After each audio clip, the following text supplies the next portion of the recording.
For decades, GNC has been the one-stop shop for vitamins, muscle-building protein powder packs, and practically every variety of weight loss product. From New England to Southern California, chances are if you ever needed a potassium boost, there was a GNC at a mall nearby. But the company that urged Americans to live well has fallen on tough times. In June 2020, GNC filed for bankruptcy with plans to close about 1,000 locations, more than 10% of its global footprint. After years of falling sales and mounting debt, the company saw a steep drop in revenue after the coronavirus pandemic forced thousands of its locations to temporarily close.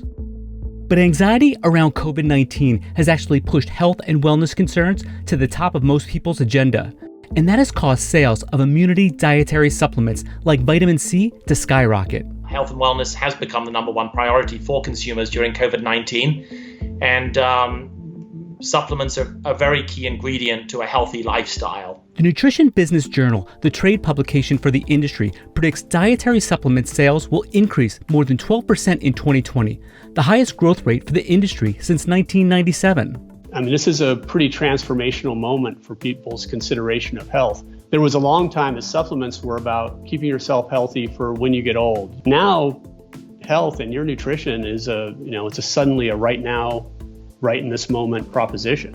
According to the Council for Responsible Nutrition, 77% of U.S. adults take dietary supplements. So after 85 years in business, why wasn't GNC able to capitalize on the latest dietary supplement boom? And what factors led to the company's bankruptcy filing?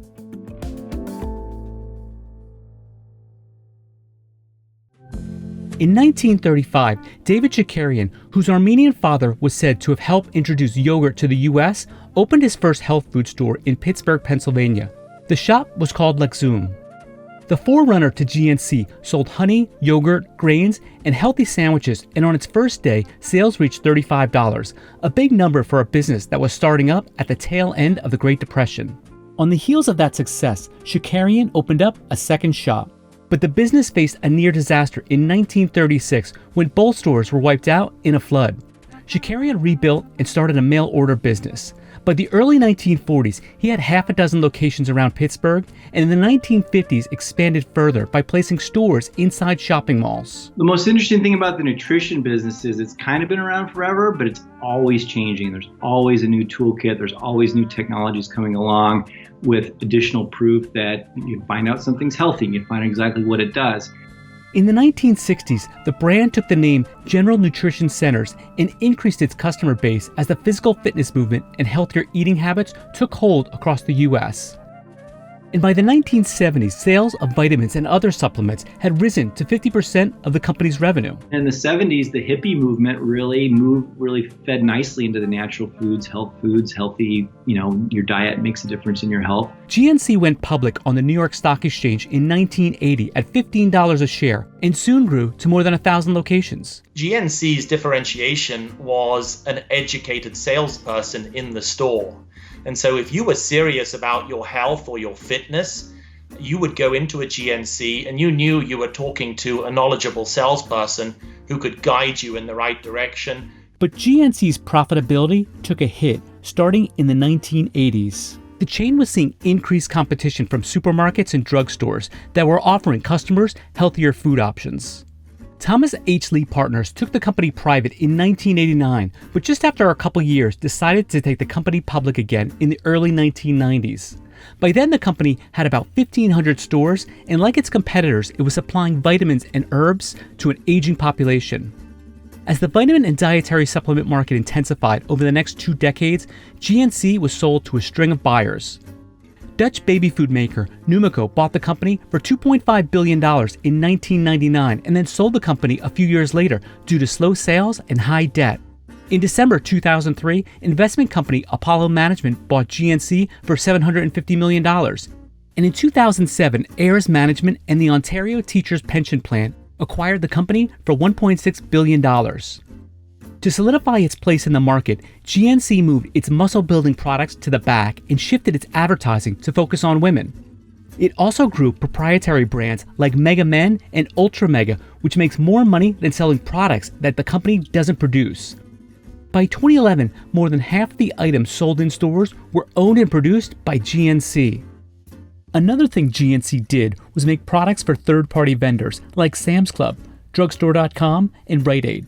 And to compete online, it purchased LuckyVitamin.com for $21 million. By 2011, GNC was public again. The company was the top-performing IPO of 2011, gaining 83% from its filing price of $16 on April 1st.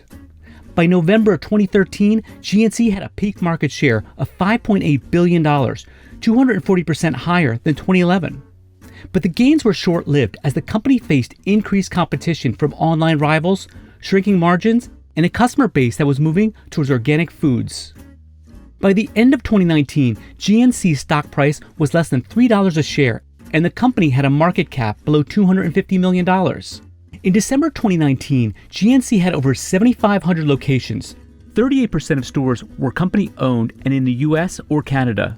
13% of stores were franchises in the US and Canada. 25% were stores overseas, and 23% were store-within-a-store locations in Rite Aids.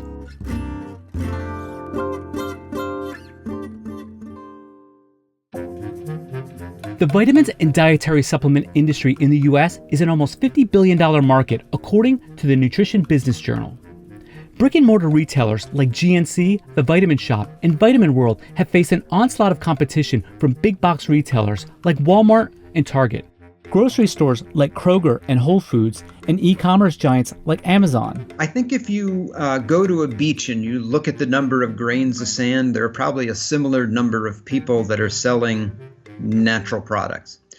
And that's a big overall risk when you buy things from the internet, because the quality is all over the place when you buy things online. The Vitamin Shoppe got its start in 1977 and went public in October 2009 at $17 a share. By May 2012, shares had more than tripled. But after stocks reached a peak closing price of $64 in February 2013, much like GNC, shares began to slide. It's a similar story for rival brick-and-mortar retailer Vitamin World, which has been around since 1976. The company filed for bankruptcy in September 2017 after facing above-market rents and underperforming stores. But the downturn may have hit GNC the hardest. By December 2019, GNC's same-store sales were down for 3 out of the previous 4 years, and the company was facing competition from every angle. With almost $1 billion in debt and falling sales due to the coronavirus pandemic, the company filed for bankruptcy in June 2020. So what went wrong for GNC? According to analysts, the company's heavy focus on in-store sales, specifically targeting a young male demographic, wasn't the right move. In 2019, 41% of GNC's U.S. company-owned product sales came from sports nutrition products like protein and performance supplements. 25% came from health, beauty, and wellness products, and 17% came from vitamins and herbs.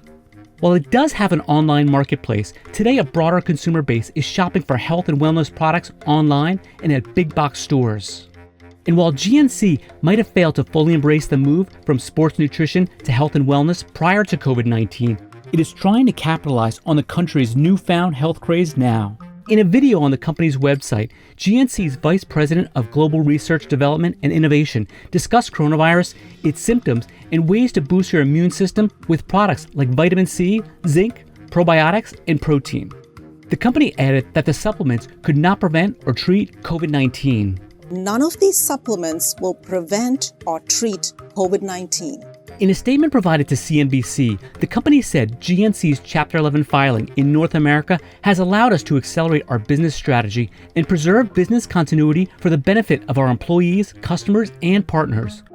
In September 2020, the company announced that after no other offers had been submitted during the bankruptcy auction, it was proceeding with a sale to China's Harbin Pharmaceutical Group for more than $750 million. Senator Marco Rubio has called for a national security review to assess the deal, saying that GNC keeps health data on millions of Americans that could be turned over to the Chinese government. In an email to CNBC, GNC said that its consumer data is safeguarded by rigorous standards and not accessible to any foreign nationals or governments. Furthermore, Harbin's stake in GNC was reviewed by the Committee on Foreign Investment in the U.S. in 2018.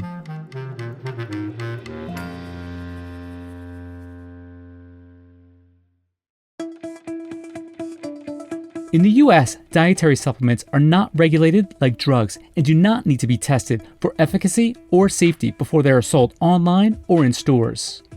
According to federal health officials, between 2004 and 2013, tens of thousands of Americans ended up in the emergency room due to adverse effects related to dietary supplements. Many of those visits involved cardiovascular issues related to weight loss products or energy supplements among young adults and swallowing problems among older adults. If I was going to categorize the dietary supplement market, I would categorize it as the Wild West of medicine. The 1994 Dietary Supplement Act made manufacturers and distributors of dietary supplements responsible for the safety and labeling of their products. The statute also said the FDA is responsible for taking action against a misbranded or contaminated supplement after it has reached the market. We were extremely influential in getting the 1994 Dietary Supplement Health Education Act passed. That's the law that currently still governs. It was an industry-wide effort, but we paid for like 80% of it, so we had an outsized voice in that passage and the strategy behind it. And that really set the framework for competition to come in. We thought it would get rid of this idea that it's an unregulated industry, because it's a very regulated industry, and it did go a long way towards that.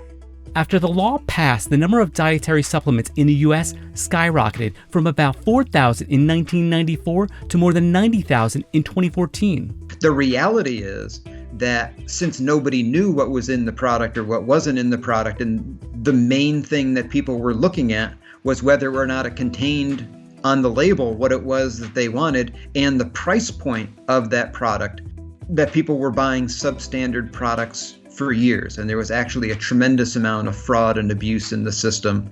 And in a number of areas, that fraud and abuse is still continuing. Even some of GNC's practices have faced scrutiny. In 2015, GNC reached an agreement with the New York State Attorney General's office to use DNA barcoding to authenticate the plants used in supplements. The move came after a study commissioned by the Attorney General failed to detect genetic material for the plants depicted on the labels in most of the retailers' herbal supplement products. The following year, GNC agreed to pay a $2 million settlement as part of a federal crackdown on supplements containing hidden or unsafe ingredients. GNC did not admit to any wrongdoing, but agreed to do a better job policing its products. In a statement provided to CNBC, the company said GNC is open for business and is committed to helping our customers live well. Today, people want health products they can trust, which makes GNC's science-based products more relevant now than ever before. So with tens of thousands of products available in the market, can dietary supplements actually improve your health? According to one expert, not necessarily. They've looked specifically at the value of taking vitamins and minerals. And for the average American, there's no value in them taking them because they're getting those nutrients through other sources. But it doesn't mean that there's not individuals in the country who specifically benefit from vitamins and minerals. There are a number of cases where vitamins and mineral supplements are beneficial. According to one expert, the best therapy for slowing macular degeneration is a cocktail of different vitamins and minerals. People who have osteoporosis need high amounts of calcium and vitamin D, and people losing weight can also benefit from supplements. But whether they help build your immune system or not, analysts think that a fear of COVID-19 and a new interest in dietary supplements could mean massive growth for the industry in 2020.